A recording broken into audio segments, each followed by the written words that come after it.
ready? I'm ready. Okay. 응답하라 여친. Go to the into the she. Back to the kyung to the chu. Hey. Jane, I went to Scottsdale, Arizona. Yeah. And it was nice. I mean, not that I've ever wanted to go to Arizona, but it's you've one been. of our favorite places to go. For caveat, for a weekend. Yes. Because when was the last time we went to Arizona? I think it was 2 summers ago or last summer. 2 summers ago, not this past June 2023. And Trump supporters. Yeah. They are rampant. Yeah. And unabashed. It was definitely, I was like, oh, we really are in a swing state. Because it was Trump, Kamala, Trump, Kamala. Oh, really? Like the signs were Trump, okay, Kamala. Well, that would have given me some encouragement. We were staying at, there's a resort that we like staying at Scottsdale whenever we go. Yeah. And so it was like all day. Where was it? Park. I want to know. It's the Fairmont Princess. Of course. It's so nice. But we're like enjoying ourselves, right? Water slides and stuff. And we're standing in line. And like, I noticed the kid in front of me. He's about 12. His trunks say, Make America Great Again. No! On a yeah, mind you, this was like a year and a half ago, right? So before the election. But immediately I felt unsafe after that. And I was immediately after that, I was like, okay, we need to put some distance between, like when we stand in line again for the water slide, we need to make sure that we're like several parties behind this family because I'm not getting like great vibes. But other than that, Scottsdale is lovely. Yeah, I know exactly what you mean. We went there for Adonis's tennis tournament. And he made it to nationals. Yeah, that's amazing. Jane, I will say, this man learned tennis for me. I can't believe that. Yeah, how did he get so good? He truly has gotten so good to the point that people mistake him to be better than me, and I'm like, excuse me, no. I'm sorry. Was he athletic? No, absolutely never played a sport in his life. And he just picked it up because he wanted to play with you? Yes. So I remember I was doing a lot of high school senior photos, right? Before I dove into comedy, that was my profession. I had my own photography business. And I encountered so many moms who were just so sad because they were going to be empty nesters. And their whole life was just revolving around their kid. They're like, what am I going to do? They really were like ready to cry on me. And I'm like, oh my God, like get a grip. And you're just here for the photos, but you're like acting as therapist. And I was just like, okay, I am not gonna be that woman. Yeah. I'm gonna enjoy my kids. I'm gonna help okay, listen, there is something profoundly sad to watch them grow, but also be joyous. It's like very bittersweet, right? As they grow, you see them becoming their own person, but they are kind of like leaving the nest. It's surely true. But I want to enjoy that time. I don't want it to be this thing where I'm like, oh my God, my kids have left me. I'm only a mother and I don't know what to be outside of that. I've never been that kind of mom. I don't think you have either. No. And so like, what do you think made us so, I guess because we've just had working parents that didn't sit around and, you know, we didn't have that privileged life. Like you practically raised your siblings. Yeah, I mean, both my parents worked and my mom worked full time, but they never had the time to be like giving us the undivided attention. You know what I mean? Yeah. My mom was very involved, but I don't know how she had that bandwidth. It's almost like she had another bandwidth just for the parenting part of it. I know it's crazy, but I mean, like I know I'm not like that because of my limitations, and I don't want that for myself. Yeah, I mean, my parents were non-existent, so for me, but I do love being around my kids and being all in. Yeah. However, I can't imagine that being all of me. You know what I mean? I'm still me. I'm still, and so I find it really weird when these moms, I get it. You dedicated. Are they Asian moms? No. Okay. Mostly white moms. Were they stay-at-home moms? You know, not that here I am trying to make generalizations. No, but they had full-on, I think, you know what it is? I think these women gave up their careers. And a lot of them were like, I mean, because it's a wealthy part of town, right? So, like, a lot of doctors, lawyers, they had full-on careers. But they gave just it shifted their priority, their focus shifted from career boom to kids, getting them prepared. And really, it feels like you're just in it nonstop until it's upon you that they're going to go to college. And so I do acknowledge that that's a big transition for them. And I understand. I think, I mean, of course, the kids are thankful, but I don't think they're as appreciative or know what the sacrifices has been. Yeah. And maybe that's why we're a little bit more hands-off. Yeah. Because I'm like, no matter what, my kids will have to process with the therapist what I did to them. Like you know? Yeah. They will have to. And we've always said everybody should have a therapy experience. Yeah. You know, that's going to be good for anyone. And I'm not fooling myself thinking I'm like the single greatest influence on them and I'm going to make them into these, no matter what we do, they're wonderful citizens. No. Find something wrong with. That's just how it works. And I did a lot of, you know, my parents gave me a lot. They gave me a lot of opportunity, but I still do remember like hating some of the activities that I had to do. And absolutely. And we also had COVID. So I'm like, I'm not pushing myself to, you know, we're going to be very slow into the things that we get into. But in that same breath, I have friends who from the get-go, you know, every day of the week they had activities for the kids. Yeah. And it's all kid-focused, and then they go really hard.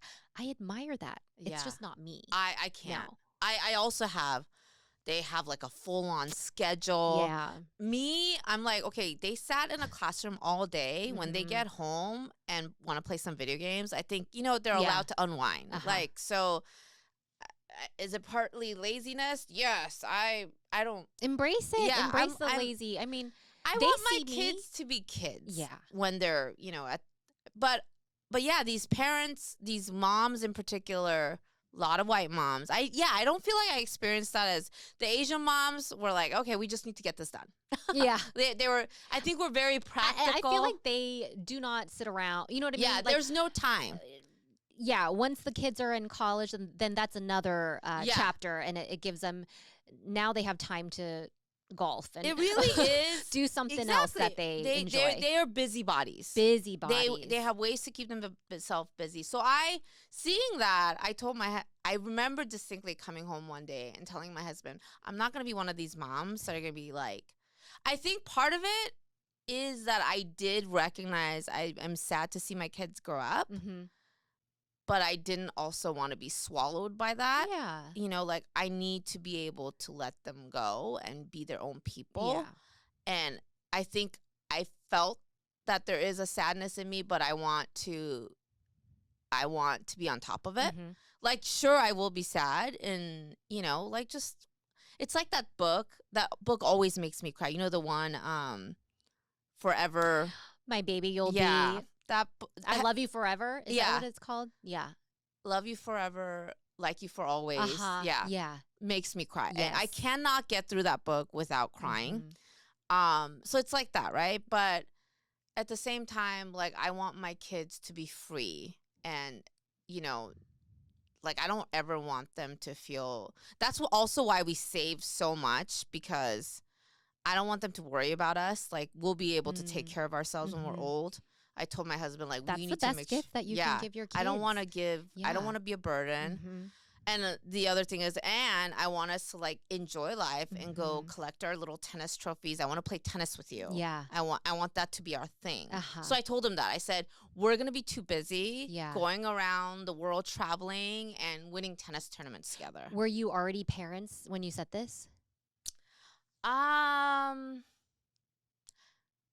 Yeah. Well, I don't know. Maybe. Like, when did he start learning tennis?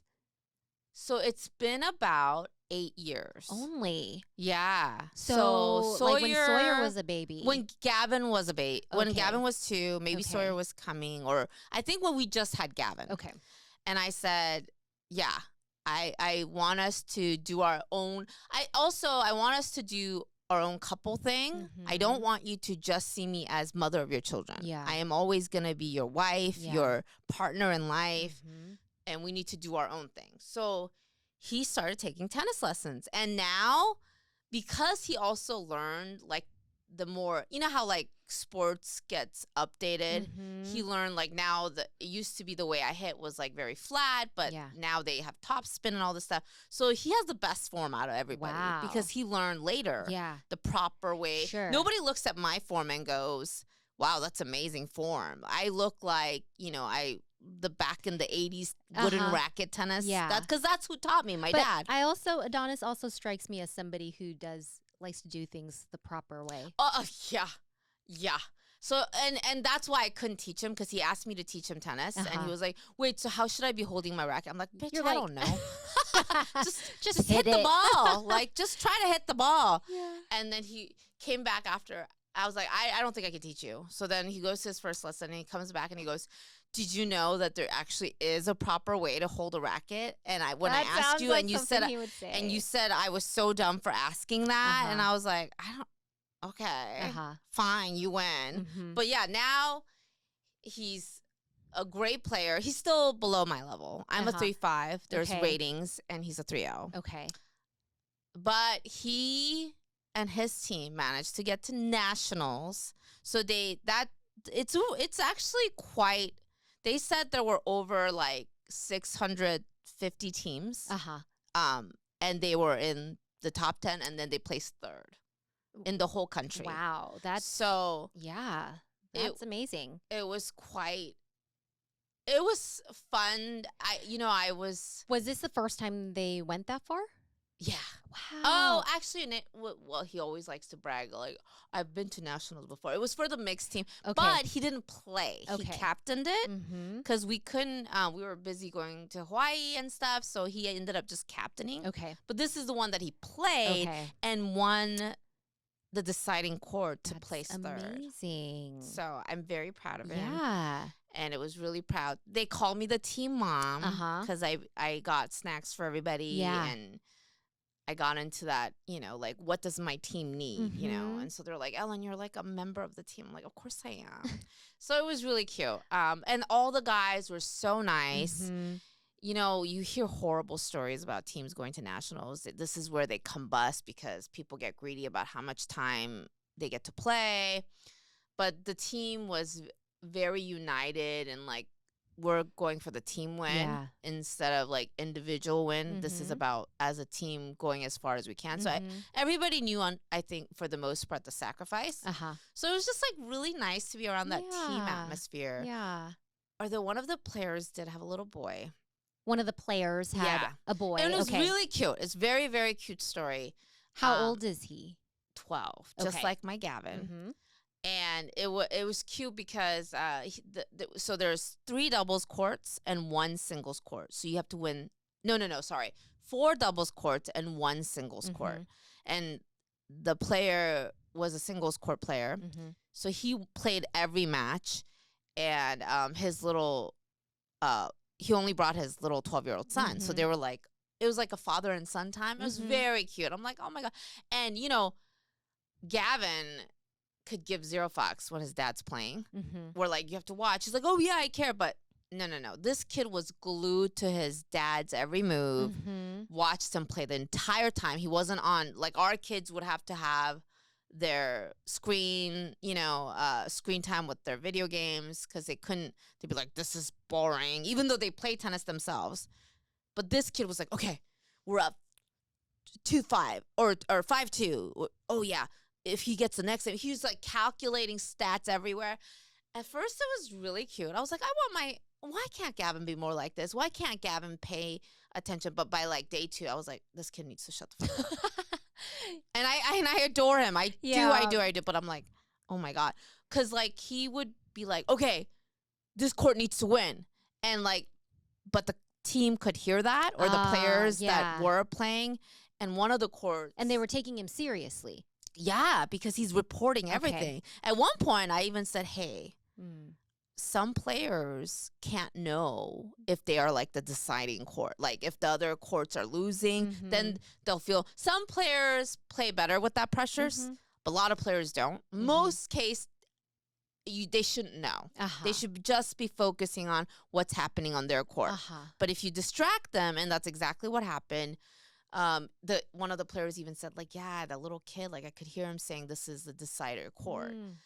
And so I was like, oh my God. Then by like end of it, I was like, I'm so glad Gavin is not that obsessed and not a little chatterbox. And there's something about like, he wanted to engage with the adults. Yeah. And he wanted to feel a part of it. Yeah, which was really cute on day 1. Yeah. But by day 5, I'm like, oh my God. Day 5, yeah. Yeah. Or, okay, maybe it wasn't day 5. Let's see. We got there Wednesday, Thursday. Okay, it was the weekend. It was really the weekend. But, you know, I see him all throughout the day. Sure. Everywhere. And his dad is not aware of this or not his dad's too busy playing. Okay. So he's basically this, like, unmonitored child. 12-year-old. Yeah. He's very mature for his age. I will say, you know, this kid gets up at like 6 a.m. to play tennis because he loves it so much. Wow. Not even to go attend the lesson, just to hit with his dad. Wow. And my kids don't have that. So part of me is like, oh my God, I wish my kid had that kind of like drive. Yeah. But then I saw what it came with, and I'm like, you know what? Actually, I love that my kids are like boring. I don't want to talk to adults, you know?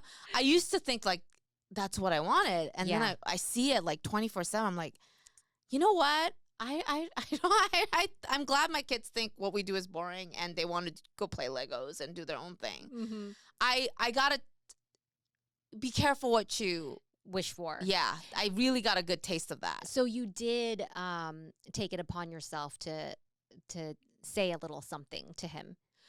Yeah, because his dad was nowhere. I mean, well, no, his dad was busy grueling it out in a must-win match.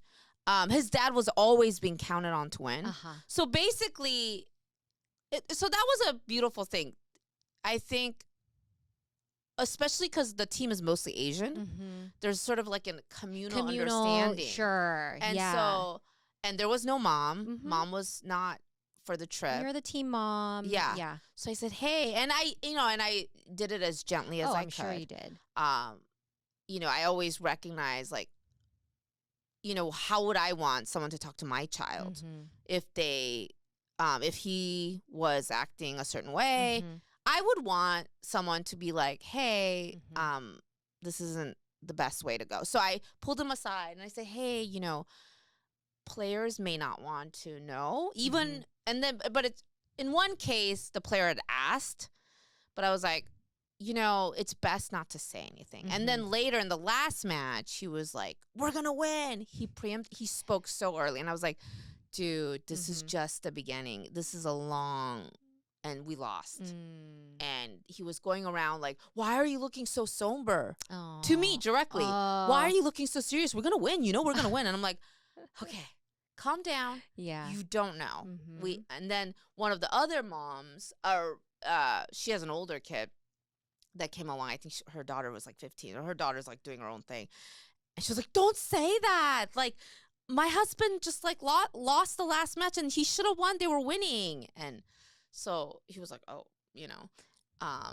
But yeah, I you know, the funny thing was I had already said that to him the day before and he did it that day anyway. Yeah. So I'm like, it's tricky. And I experienced that dilemma of like, okay, when do I step in for someone else's child? Our school had fall festival, and it's like an annual carnival, if you will, how right? fun. Around Halloween time, people come in costume, and there's different stations. Okay. And lots of kids running around. Yeah, I mean, the chaos. kid to adult ratio is like there's way more kids, right? Yeah. We were in line for, gosh, like 2 hours because No. there's always. What is this, Disneyland? I'm telling you, it was worse than Disneyland. Really? Yeah, because there were no God. like, what is it called? Lightning pass. Yeah. But we're in line because there's always this super popular station, which is you make a wax hand. So it's a wax mold of your hand. Damn, your school really be fancy. I don't know. I mean, they go to other schools. I've never seen that, yeah. Jane.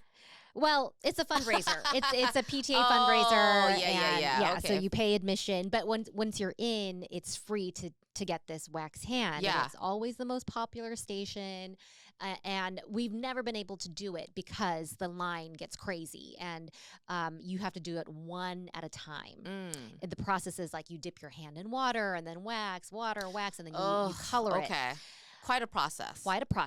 So we were standing in line, and this line we're like, okay, we're not too far back. But we're standing behind a group of girls, like 4th grade girls. Okay. And this line, all of a sudden, is like twice the length. Oh. And I'm like, how did we get so far back? Yeah. And this group of girls keeps bringing their friends into the line. And clearly, I think something's up. And then my friend who's behind me thinks something's up. And we're both in line with our daughters. Yeah. And these girls are also being so loud and obnoxious. Wow. Yelling across the playground to their friends. And it's just like chaos. Oh no. And I'm already stressed. It's cold. It's dark. We've been in line for at least 40 minutes at this point. And I'm like, oh my goodness. And the people doing the station, they had said, we can't really concentrate or we can't really give instructions because it's so loud. Wow. So one of my friends who was farther, closer ahead in the line told the girls, like, hey, girls, like she kind of said, like, simmer down because, they can't hear you. They need to be able to tell the instructions, to the kids they're working with. Yeah. So just be a little quiet. And then, it quieted down and then it got loud back again. Loud, and were they like, ugh? But there were no parents with them. Like none of the girls' parents, right? And then one of the girls' parents comes and she had thought she lost one of her kids. So she starts yelling across the plate. And I'm like, oh, this is where it comes from. The mom is exactly like that. And she's yelling her kid's name like top of her lungs. And I'm like, I would never do that. I think I've done that. Well, but only because they were little and I lost them. And Gavin would probably kill me. Loud. Yeah. And I'm like, and I would not do that to a 4th grader. No. Yeah, because that would be humiliating. Yeah. And then like the friend standing behind me, we were getting pretty antsy. Our girls were being like really patient, waiting and waiting and waiting. But the line's never moving. In fact, it's growing. Yeah. And, all the time is ending almost. I think 8 p.m. was the cutoff. So they were like, hey, we can probably do, just a few more, but we have to leave right at 8 o'clock. Well, our girls have been waiting for an hour. Wow. And so the friend behind me tells the girls, like, hey, girls, have you all been waiting here the whole time? Because it's not really fair if you're, inviting your friends to, join you, right? If you haven't been standing in line. Yeah. Because some of us have been in line the whole time. Yeah. And it's just getting longer. And she said it in a very skillful way. Wow. She's like, we've all been in line. That's like very that, nice. Right? But I don't think I could have ever done that because I was just like, as a Korean mom, I'm like, where are these kids' moms? Yeah. And why are they not? Because if I notice my kids doing that, they'd be like, hey, quiet. Yeah. Like all these people are waiting. Yeah. And these friends were not waiting with you. Yeah. Like you can't cut in line. Or if my kid was doing that, I'm like, hey, you weren't in line before. Like, what do you, just because your friend said you could step in here doesn't mean like all these people behind you agreed, but there was none of that happening. Right. So I just had that thought, like, what ended up happening? I need to know. Every single girl, I'm telling you, it was like 10 girls. They got to have their wax hand. And so Ruby, they all claim that they've been there forever? Yes. And that's the thing, too, because they're all like, sassy now at this age, right? Yes. I've been here. I've been here. No. She was just holding my spot. What are you going to say to that? You're not going to argue with a fourth grader, right? Oh, my gosh. So, it was like, okay, we said what we said. Like, okay. But my friend, they couldn't wait. So they left, and then Ruby was the cutoff. Wow. Yeah. But I just thought about, like, would you have not said anything? I think if it was, I think I am inclined to, like, not say anything. Okay, I would have definitely said something. Not my circus, not my monkeys. But what if it, like, in that case, your child is gonna get robbed, right? Yeah, and you would not say anything. I think it would have been, like, unfortunate. But if they're telling me, like, oh, we were waiting here, what am I gonna? You know what I mean? I think in that scenario, I would have said, hey, I would not have, I would have said what your friend said. Yeah. I've been here and I saw you and you standing, but you guys didn't come till later. I'm sorry. Yeah. You're going to have to go to the back. Right. I would have said something. Yeah. And I don't know. Like, if you came across a parent that said that, how would you have reacted if one of your kids was in that situation? Would you be upset that I had said something? No, I don't think so. I know that you wouldn't. That's a dumb question. I already know you wouldn't. But that's the thing. I don't give that credit to other people, because the mom wasn't. It was like she never came to, like, monitor the kids. Right. It was just like, oh, like, how long is this going to take? Yeah. Well, so I'm thinking if there's nobody monitoring them and they're doing something that they shouldn't be doing, I'm going to say, hey, sorry, this isn't how it works. Yeah. But, I'm not going to argue with them. Ugh, that's so annoying. There's a lot to unpack. Yeah, right? that's so annoying. I remember there was... Yeah, go ahead. Some people, I mean, like, they will give their kids such a, like, a long leash. Like, you think your kid can be left unmonitored and they're going to behave. And if you didn't model that for them. Yeah. Well, and then fourth grade, fifth grade, that's like the age where you kind of want to give them some independence to hang out with their friends. But if they were behaving like that, I'd be so fucking pissed. Yeah. But no, and, like, honestly, I mean, I was very judgy, but because when I was like, who is this kid's mom? And then when I saw, I was like, oh, makes sense.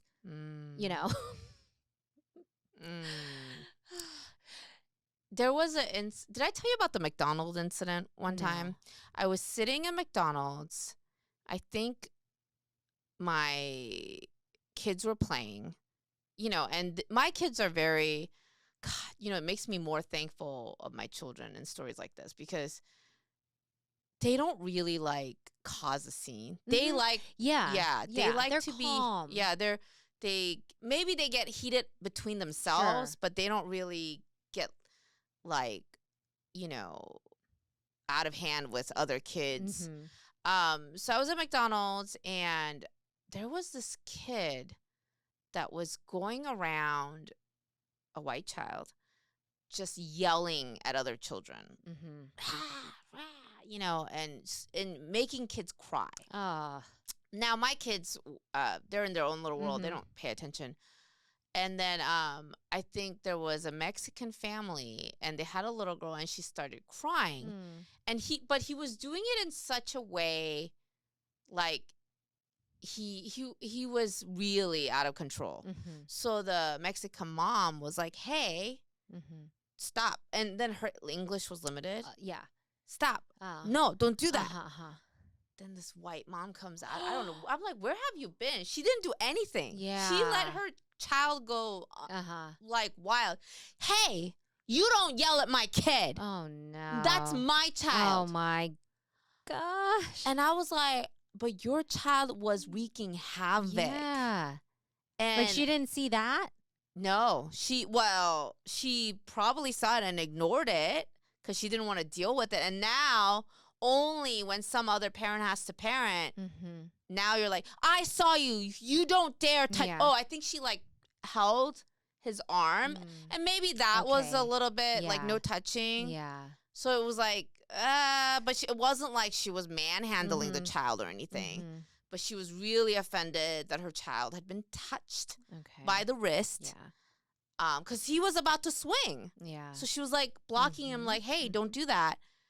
And I was like, do I step in and say, like, what did you do? I froze. Yeah. And I don't blame you. I think I would have watched that play out. Yeah, that's typically not me. But I did feel like, I don't know if I would touch another child. But it's also like culturally, you know what I mean? Like, and like the white woman, like they'll always make it about something else. Right. Like, instead of like, you didn't see the bigger picture here. Yeah. And I didn't want to make it worse for them. Right. But I felt gross afterwards. Yeah, I felt that like I should have said given something. Me major ick. Yeah. So I'm like, I should have said something. Yeah. I feel badly about that to this day. Normally, that's something I do intervene. Yeah. I think I was just so caught off guard by the whole situation. I was flabbergasted. And by the time that I was like, that's a fucked up thing. Like, so first, it came out of nowhere. I was minding my own business. Like, I was barely awake. Like, I think it was one of those days where I just didn't have sleep. And I was just trying to let them play at this plaything and, you know, just kind of have my little piece. And then out of nowhere, this unfolded so fast. And then it was over. So I was like, oh, like, by the time I, like, thought this is fucked up, it was over, right? So, but yeah. Playground politics. Yeah. I'm glad that my kids are a little bit older now. Yeah. Because it used to worry me. It was at a playground that Bennett was playing with, like, plastic sharks. I think I told you this story. No. At the playground. It was during the pandemic. I took the kids out to the park. And he took a bunch of his plastic sharks, and then some kids wanted to play with him. They were, like, in uniform. So it was COVID. And, you know, we were stuck at home because our schools were closed, but all the private schools were open. And so there were some private school kids in uniform playing there. And there's this one particular kid who was more rambunctious. Yeah. And, you know, he sees another boy playing, so he wants to play with the sharks. Yeah. And he sees, like, you know, Bennett's showing them, like, Bennett's like he's still super into sharks, but he was showing them, like, oh, see, this one is a lemon shark and this one is a hammerhead, and it says on their belly. He wants to show all the details. Yeah. And so they're like, oh, and what does it say here? And he's like, oh, that says made in China. China virus. You did not tell me the story. And I heard that, and immediately my, like, defenses shot up. And I called Bennett. I was like, Bennett, come here. And then one of the boys ran off with one of his How old do you think those kids were? He was younger than Bennett. Bennett was 7 at the time. This was his first grade. God. So 6 or 7. And that kid was probably about 5. So young, right? But then again, the grown-ups are not near the kid because they give them such a freaking long leash. That's crazy. You know, like, a 5-year-old? You should be an earshot or something. And he's already saying made in China? China virus? I'm like, how do you make that association? You don't make that association unless you've heard it. What the fuck are they saying? Unless you've heard it, right? Yeah. So this is, like, another thing that comes up for me during the pandemic, because it was before Biden's election. Yeah. I did not hear the story. I will remember the story. I had that like were you just raging reaction. So hard? I was raging and I was very protective, like mama bear. And I was like, you play here. Did you ever see the parents? I did, yeah. Were they as white as can be? Yeah. Oh, yeah, my and God. thank goodness they're not like at my school, but they're in one of the nearby private schools. But we can't let our guard down. It was like a shock to me because it was a shock to me because it's such you know, a little we're in innocent Seattle thing. Yeah, and I'm like, you and would never it is think it would go south like that. No, and we're not exotic being here. No. So, yeah, and I didn't say anything because I'm like, that already tells me what kind of parent you probably have. And I'm not stepping into that. You want to get as far away from that. Yeah, because at that point it's like not my kids, but it's also like my safety, you know. And I'm like, I'm not going to confront, like, bring that up and say, hey, did you know that your child said, oh, he meant nothing by it. They're right, kids. of like, course. You know, I did not want to deal with that. Let kids be kids. Yeah, I did not. Well, where are they hearing this shit? Yeah. Oh, wow. Yeah. So. My gosh. I know this, and this is what we have to look forward to. But I have no qualms with like teaching my friends' kids or, you know, kids that I know. Like if I have to like give them a reminder. Yeah. Or yeah, you know what I mean? And actually that's interesting because I had a friend recently tell me, you know, her son's a bit on the spectrum, but it's like he's very masked, or like you know, I think that most people wouldn't even know that he was. And but we've known because, you know, we're their friend, and he got held back a grade, but now he's adjusting really well. So she was telling me an incident. I was like, oh, do you know so-and-so? She's really nice. And she goes, I had an incident. And I was like, oh, what's the incident? And it turns out that they were at the community pool. Something was going on. And in the previous youthful, like when they were little, my friend's child had more outbursts. And now he's in middle school. He's very toned down.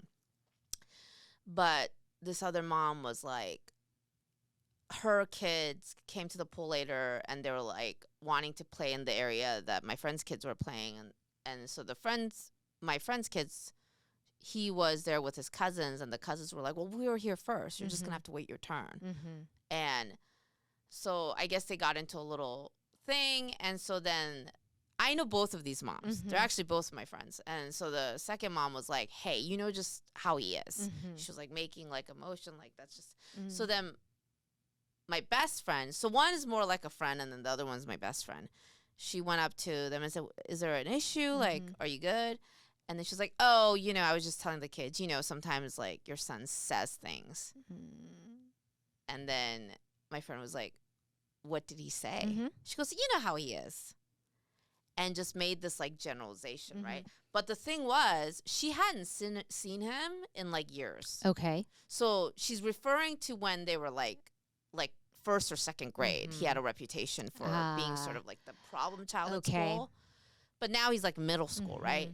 So my friend, you know, she's also, I mean, like, what do you mean? Yeah. You didn't, tell me something specific that happened, because now you're just generalizing. So she was hurt by that. And I remember telling her, well, you know me. So I told my friend, you know me, your child is like my child. And I come to him as auntie. And he does have still these outbursts from time to time at my house. And you know that I will parent him. And I've asked her for permission. I said, sometimes I have to, if your child is in my home, I will parent your child. Are you okay with that? But I asked for permission. She goes, yes, I trust you. And I said, I look at your child like my own. Yeah. So the expectations are going to be the same. If he like sometimes says things that are like out. Now that he's in teenagers, it's like little slangs that he's picked up from YouTube and stuff, and it's not good, right? Oh yeah. And I will be like, hey, I caught him saying this, not cool. So, and I've always like let her know candidly, like transparency, right? And she's always welcomed it. So I was like, so you do know he has these outbursts, Yeah. and I come to you all the time. Mm-hmm. And she goes, okay, but that's different. Yeah. And I said, okay, that's the issue. Yeah. It's not the issue that she did that. No. It's the issue that she doesn't know him enough. Yeah. And she's like, Ellen, you're like in my daily life. Mm-hmm. Like we have regular play dates. Mm-hmm. You have permission, and I know you know my son. Yeah. But this woman like doesn't know my son. Mm-hmm. Hasn't seen him in years. Mm-hmm. So for her to like just put it all on him. Yeah. Without hearing, you know, just assuming it was my child. And I had to ask because I wasn't sure where the disconnect happened. Yeah. I also know the other person, and I know she kind of says things without tact. Mm-hmm. So it was like I was sort of like the middle person. I know both of these people are great. Yeah. But like, where's the line, you know?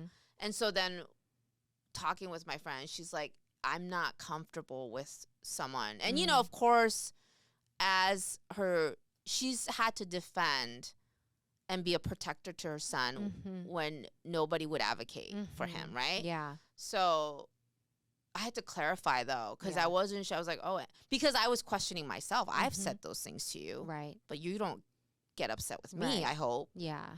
And then she goes, no. And there's a difference. Yes. There's a difference between someone that's like an auntie that you know, that you feel knows your kid and understands your kid versus someone who just, you know, makes a generalization about your child that's not accurate, right? Right. So it's tough. I know. Like, and I've recognized now from that each case is different. Each scenario, like you said, multiple things can be true. Each, you know, situation has nuance. So you have to weigh all the things before you jump in. And I was actually worried when I brought it up, like, oh, is she going to get mad if I say this to her, you know? But yeah, it's also sensitive, you know? Yeah. There's a lot of feelings involved when it's your child, and I know. I think the only thing you can do is give each other grace, but it's a tough one. It is. Especially when you know, I mean, when your child has specific needs that only you know about, and people misunderstand or misread the situation, 너무 억울하잖아. Like, like you're so like, you don't know the full picture, and you just make assumptions. Yeah.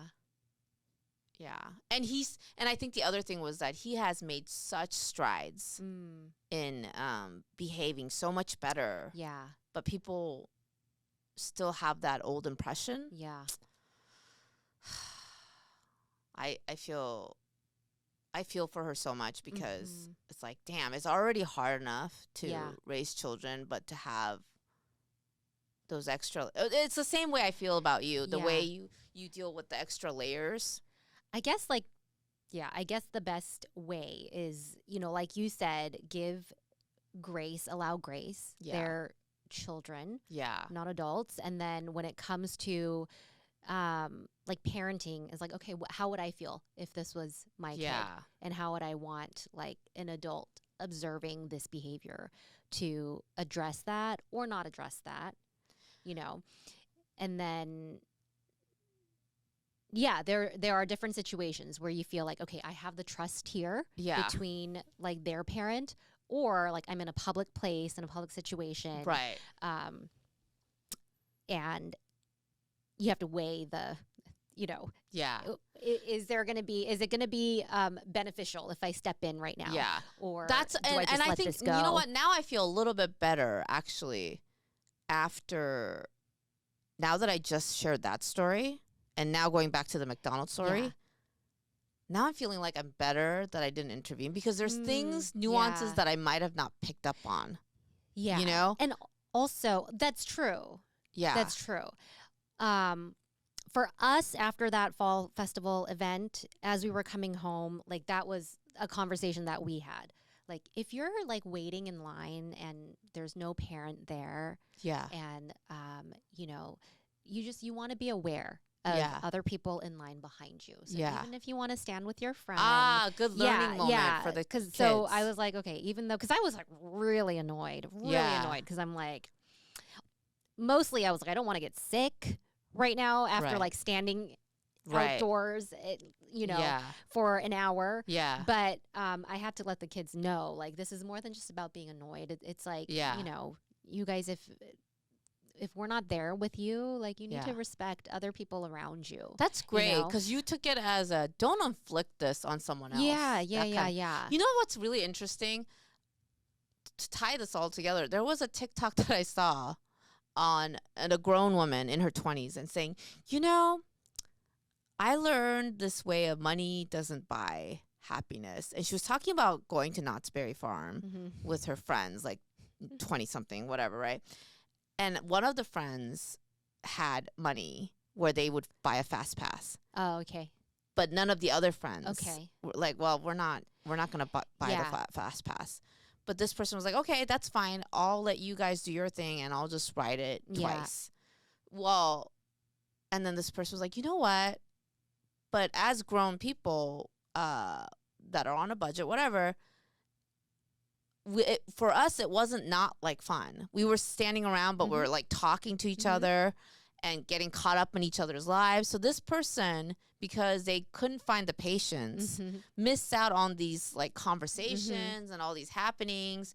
And it just goes to show you, when you can't be like, you know, adapt to your surroundings and learn to adjust, then you get accustomed to being more like, you know, like you can't wait around with your friends.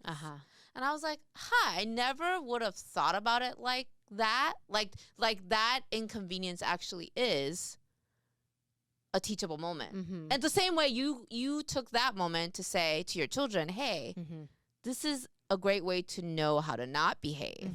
Like, you remember that you're always, when there's people, like everybody has space, you're teaching them. But you would have never taught them that lesson had they not witnessed that. Right. And so it's like, yeah, like I mean, it was, at her 20-something years old, I thought it was like, what an intake to look at her rich friend, because I would have been like, that bitch is rich. And I don't want to be standing around this line, but damn, like, I should be making more money to get that fast pass too. Or, like, I would have been like, you could have waited with us. Yeah. Yeah. You didn't have to just go by yourself. I know. Like, what fun is that? No. Yeah. Like, what fun is skipping? Wasn't the whole point to be with your friends? Yeah. Especially when you're grown. Yeah. But yeah. You know, thank God for our children. As much as we complain about them, they're pretty good kids. They're good kids. I can't imagine being those fall fest. I probably would have. It was good that it was you, not me. I probably would have caused the scene. And then, you know, and Gavin's at that embarrassed stage. Yeah. Do you know what he did? What did he do? We were at, speaking of that obnoxious parent, so we went to see him do the cross country. And, you know, he's in a sea of kids. Oh, that's right. Yeah. What did he do? Did you tell me this? I don't remember. He didn't want to do track, but Adonis was like, if you want to play tennis and you want to be good, your footwork needs to be better. So why don't you join track? Adonis had that great idea. He was like, I don't want to just run. I don't want to. Loves it. Oh, you know why? Because there's running, but there's also a lot of hanging around with your friends. Yeah. And that's the more fun part. That's what he was in love with. Then cross country came. I was like, I don't think I want to do cross country. Well, like, we're going to make you do it. Complain the whole time. Again, more fun than track. Yeah. Hanging out with friends. Yeah. Cross country's more fun because and then it's we're like, long distance. Dad was like, you know, winter, you should do something. Badminton. I don't want to do badminton. He thought it was a loser sport, right? He was like, I don't want to do it, Mom. oh, so my friend Jack is gonna do it. Yeah. I'm like, Gavin, why can't you be a leader? Your dad gave you the idea to lead, and now you only you think now it's cool because your friend Jack's doing it. Yeah. Yeah. Anyways, but we went to the cross country. There was a finale where all the schools all ran at the same time. And so we finally spotted Gavin. I'm like, Gavin! Pretends he doesn't hear me! That is so funny. I'm like, oh, I told Adonis, babe, I think he's embarrassed by me. He's like, yep. Later, he was like, oh, hey, Mom. Yeah. He claims he wasn't, but I'm like, that bitch heard me and ignored me. Yeah.